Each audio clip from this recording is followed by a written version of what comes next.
back to Good Morning Tobago on Tobago Updates. And viewers, well, the hot topic for this morning is the PDP leader and assemblyman for Argyle, Roxborough, and that's none other than Mr. Watson Duke.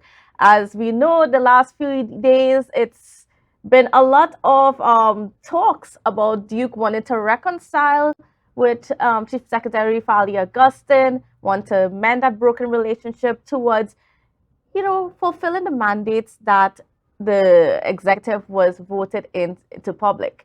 Now, to give us a perspective of that, because a lot has been said from Mr. Duke's standpoint, we are being joined by our political scientist, Dr. Shane Mohammed, who is here to give us his here in person this time around. It's always great to have him in person to give us his perspective on the matter, and we are surely going to get into it. So, a special good morning and welcome to you, Dr. Mohammed. Finally, on set, right? Yes. All right. So first of all, your initial reaction to Duke's call to the chief secretary to let's make amendments, let's try to reconcile that olive branch approach, if you will. I have an issue with the olive branch. He has no branches to offer to anybody. He has no branches to ask, to lend, to give. He's to borrow a branch if he has to offer one. I think the only person who is in a position to offer an olive branch is the chief secretary. And if he has the prerogative to choose whether he wish to extend that olive branch or not. And he's also within his right to also not even give it any consideration. And while we are yet to hear from the chief secretary whether or not he has in fact received any of the 6 letters that Mr. Duke said he wrote to the chief secretary, and whether or not he's going to consider, meeting with Duke for that reconciliation. Well, the question we should ask is why? What benefit does it give the chief secretary at this point in time after everything has been said and done? Why should the chief secretary even consider reading those letters, regardless of whether they're 660 or 600? He could just I allow them to sit in a file or shred them as the case may be, depending on how he feels. But let us be frank. We are where we are, and the THA is where it is because of Watson Duke's own machinations, his own bad ways. I think those same bad ways were the reasons why he didn't win the Tobago East seat in 2020 in the first place. And it was only after he lost that Tobago East seat, which was his to win, that he got some epiphany that wait, something's wrong. My communication might be off, and resorted to moving towards Fali being the brand for the PDP. And we saw what that brand did for the PDP in 2021 in terms of 14-1. And I also take note that Mr. Duke has said that he is responsible for the 14-1 win. Let us get some things right. If he was responsible for the 14-1 win, why did he then posit and put forward and brand, as I say, I have to use the word brand, Mr. Fali Augustine as the potential chief secretary candidate? And by him putting Fali as the chief secretary candidate, it blew the minds of Tobagonians even more than they were already blown away from the 6-6 to bring it to 14-1, and which we could also argue could almost have been 15-0, right? So you must give credit where it's due. And I hear you read the news and you talked about all of what is happening with regard to his office in Roxborough, Argyle, and what is happening with the lamppost and the citizens of Roxborough. Has he been in Roxborough, in his electoral district of Roxborough, Argyle, in the last year? And if so, how many times has the people of Roxborough, Argyle, how many times can they say they've had an interaction with him on a one-on-one, to be able to sit with him by the roadside, sit with him in the office, sit with him in the villages, and have a discussion? Because as far as I see it, he lost in Tobago when he walked out on the THA and gave up the deputy chief secretary from that huge debacle with regard to the New York trip. Then went rogue and decided he was going on to sit on the opposite side of the assembly Then he decided he was going to get a little more desperate and enter into Trinidad and hoped that he could have made a dent there by walking through the streets of Port of Spain, walking into the residential areas of Port of Spain, and contesting seats within the San Juan Lavatel Regional Corporation. And unfortunately, he didn't realize that the dynamic in Trinidad is very different than the dynamic in Tobago. And as a result of that, well, we see what the results were. Everybody lost their deposit, so he has to put his tail between his legs, return to Tobago, and start all over again, hoping for a lifeline. And can he start all over again? Do you think that Mr. Duke still has a political future in Tobago? Candace, this is the most interesting, the most surprising, the most amusing piece of political activity and display of political activism that I've ever seen I've ever witnessed in the history of Trinidad and Tobago politics. And I will put it to you like this. Mr. Duke is akin to the political Lazarus of the Republic of Trinidad and Tobago. And he's going to the proverbial Jesus Christ in Tobago to give him a lifeline. And I want to remind Tobagonians that it was Lazarus' sister who was weeping. And when she didn't have to beg the Lord to come to Lazarus' grave, he came willingly and he commanded Lazarus, and Lazarus arise, and Lazarus walked out of his tomb. In this instance, Watson Duke as the political Lazarus of Trinidad and Tobago at this stage, having failed the people of Roxborough Argyle, having disappointed the people of Tobago with regard to his move against the THA, with regard to all of what he's had to say about the Chief Secretary and the administration, cannot afford to come to ask for reconciliation, but worse yet, reconciliation with conditions. Yes, You're a man begging with your hands empty. You have nothing to carry and nothing to bring to the table. And on top of that, you want to be a consultant to the administration. You can't want to sit in as assemblyman in the legislature and also be a consultant to the administration. And on top of that, I'm sure the administration itself has enough persons of skill, of integrity, of academic standing, of experience, of creative and innovative minds that can afford them the opportunity to think outside of the box. And they don't need to go to Watson Duke. What Watson is doing is hoping and praying that out there in the political ocean that he's drifting on a piece of wood like that. He reminds me of what's that? Come Kandace, you have to help me here. Rose and what's his name in the Titanic? Oh, Rose and Jack. Jack. Okay, we're going down a road here. He is like Jack floating upon a piece of wood adrift in the sea, in the large political ocean, begging for a lifeline. And that lifeline, unfortunately, I think he has burnt too many bridges. And you don't dam the bridge you cross.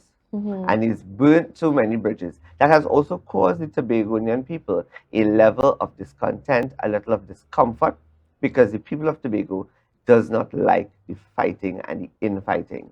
And while there are those that will say that Duke should have some level of reconciliation, the chief should consider, don't put all that pressure and too much, all that, or do not do that to the chief secretary. We understand the chief secretary has been through enough. He has been given a hard time by his own, which is Watson Duke, but he's been given, and all now he is fighting a battle against the also a very desperate PNM and Tobago Council of the PNM and a central government who realizes that the chief secretary has captured the hearts and minds and imagination of the people of Tobago, and the people of Tobago are very satisfied with him. There are things that I will say that the chief needs to buck up on to be able to stand up against his critics. He's not perfect, but at the same time, he is popular, and with that populism comes an expectation. So be visible, be more accessible. Do not only be available to your town meetings and when your executive is speaking and at events. People should not have to follow you. You should be following the people. take a walk through the market one day, sit down and just have a conversation with people and engage with them in a way that they know who you are true to yourself, because you're still the fella that they all admire from from space side. Now, I want to get back to Mr. Duke itself and sort of evaluating a whole lot of the things that were said. One of them is that some of the ideas that the PD, that let me say, the Father Augustine led administration is acting on are all his ideas, and the only little bit of success that they are getting is because of him. And he says that he's the only one with the ideas to impact Tobago and to take Tobago to the next level. Well, that's also subjective, and that's also up for debate, because did he write the manifesto? And did he come up with all of the policies? And did he come up with the tagline to make Tobago the greatest little island on the planet? Whose are those? And even that tagline, to make Tobago the greatest little island on the planet, has been science delivered and bought into by everybody who's talking about Tobago, and every single stakeholder in the business world, in the foreign that can bring in foreign direct investment, those that are in the diaspora outside, are all talking about this tagline and have bought it hook, line, and sinker. Is it impossible? No. Is it possible? Very much so. It needs all hands on deck. It is Watson Duke that chose to walk away and to cause this whole bacchanal because he didn't get his way, and he did not understand how public service regulations govern the THA and the processes and procedures. You can't just pick up the phone and ask a man in a division for $300,000 for a group of people. That is not how it works. There's a process.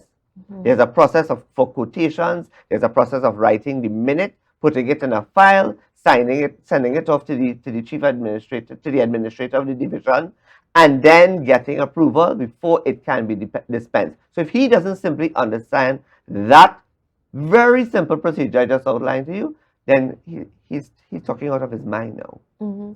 Now, is there any hope for redemption for Mr. Duke? Because I mean, a lot of people like yourself, see him, as you said, the Political Lazarus, Lazarus. political Lazarus, right? Is there any hope for him to redeem himself and to perhaps come back again in the political space, or are you see this as completely done and over with?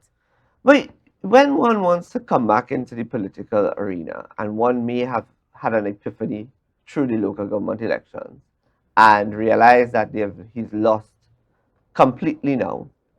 He has very few followers that are in the PDP. Everybody has shifted gears and they've gone behind the TPP, which we will talk about as well. You have to change your, not only, you can't want to look at, well, he's pushing two looks. I have described him as the political Lazarus that will not get what he wants, which is to get political life again. So, there's no doubt there that I don't believe that he's going to get political life. But he is also pushing this look as though he's Moses and saw the Lord and came out of through his epiphany. He's all gray now. The look does not match the words that come out of his mouth. He is still speaking with a certain level of venom. He's still very demanding. He still has a certain level of acrimony. He still believes that he is the father and the flag bearer of opposition politics in Tobago. Opposition politics in Tobago is currently struggling, and they can't even get their feet on solid ground, right? Much less for Watson Duke. And what is it benefiting at this stage, after all has been said and done? What is the benefit to the TPP? What is the benefit to the Chief Secretary? What is the benefit to the THA? And what is the benefit to the people of Tobago? There's none. Because if there was a benefit, we would have not had to hear you read the news and say that the office in Roxborough Argyle is falling apart. If it is falling apart, it means to say that you've been absent from your own office, friend. It means to say that you've not been in your electoral district, friend. So go back to your people and do the representation. Start from there. Start by representing the people of Roxborough Argyle and not having one of your colleagues who are sitting in the administration doing your work as a representative for you while you've been busy making the rounds, trying to get political traction and ending up in a dead track. Now, do you think that his call or his attempts to reconcile with the chief secretary is that genuine? But when you go to someone and you're going to reconcile and you're going with cap in hand, you can't want to be a bully. You can't want to be aggressive. You can't make demands. It must not, as I said, it must not be reconciliation with conditionalities. If you don't do this, I will do such and such. If you don't do this and then we'll say the invitation is only at the olive branch, borrow the olive branch.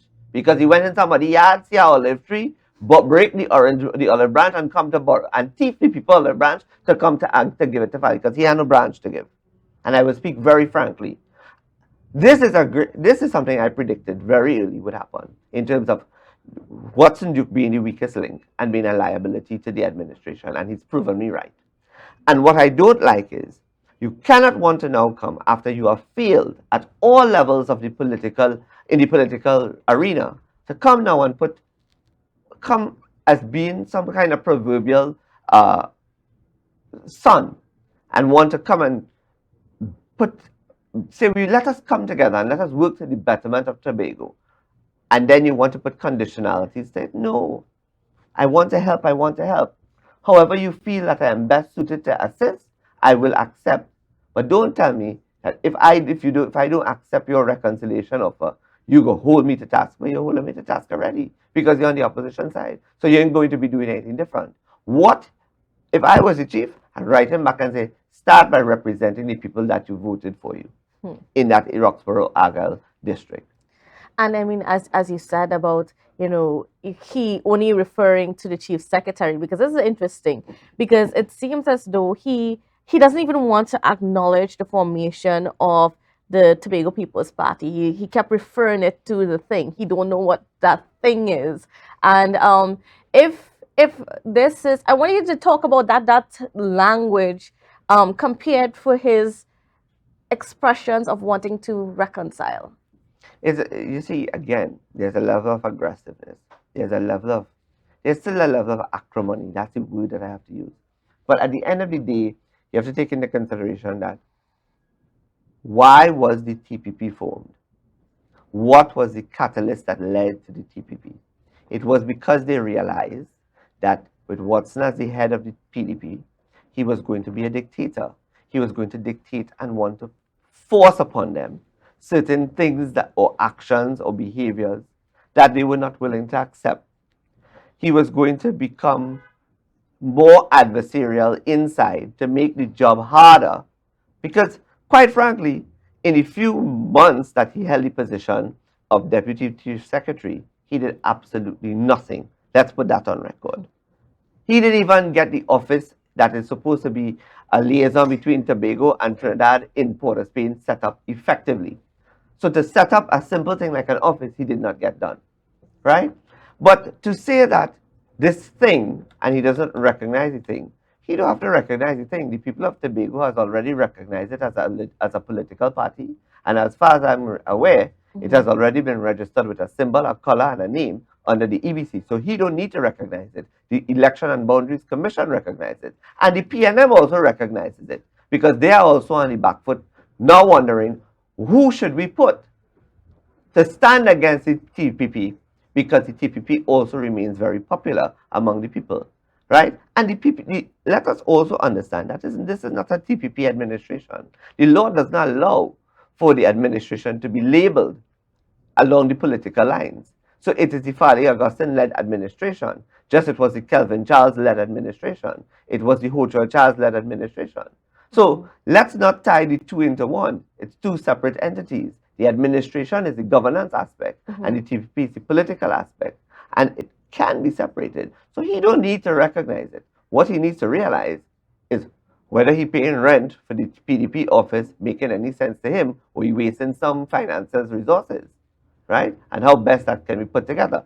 But he also spoke about something that's important that I want to raise with the people of Tobago. That issue of autonomy. Yes.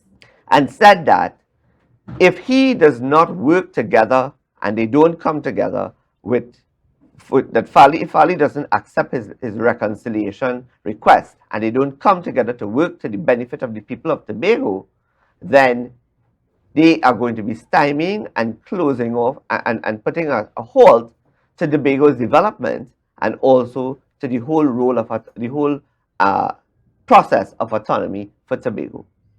People of Tobago, I want you all to understand something.